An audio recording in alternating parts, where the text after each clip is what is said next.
Gujarat ATS પાકિસ્તાનના બદ ઇરાદાઓને પાર નહીં પડવા દે, ગુજરાતને ઉડતું ગુજરાત નહીં બનવા દે।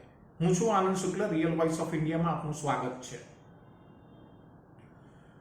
ગુજરાત એન્ટી ટેરરિસ્ટ સ્ક્વોડની ટીમે પોરબંદરથી 185 થી 189 નોટિકલ માઇલ દૂર એક પાકિસ્તાની બોટને ઝડપી પાડી।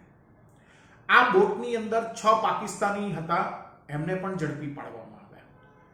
એનું કારણ હતું બોટની અંદર નશીલા પદાર્થો, નશીલી દવાઓના પેકેટ્સ હતા।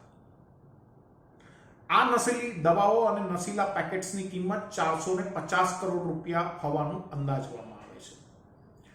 આ એક સાજિશ છે, પાડોશી દેશમાંથી થઈ રહી છે। ગુજરાત એ ભારતમાં સૌથી વધારે મોટો દરિયા કિનારો ધરાવતું રાજ્ય છે। 1600 કિલોમીટરનો ગુજરાતનો દરિયા કિનારો છે, દરિયાઈ સીમા 1600 કિલોમીટરની છે।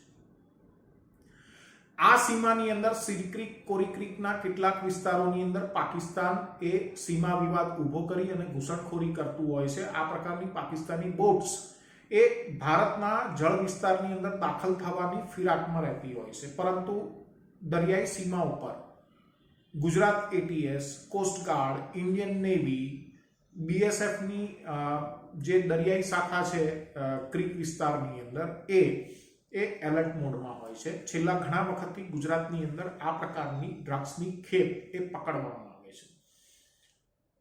આ સફળતાના કારણે ગુજરાતના યુવાધન સુધી આ ડ્રગ્સ પહોંચે નહીં અને ગુજરાતનું યુવાધન એ બરબાદ ન થાય। આ સિવાય દેશની અંદર પણ ગુજરાતમાંથી ડ્રગ્સ જાય તેવી એક નેટવર્ક કામ કરી રહ્યું છે। આ નેટવર્ક પણ અહીંયા ધ્વસ્ત થઈ રહ્યું છે।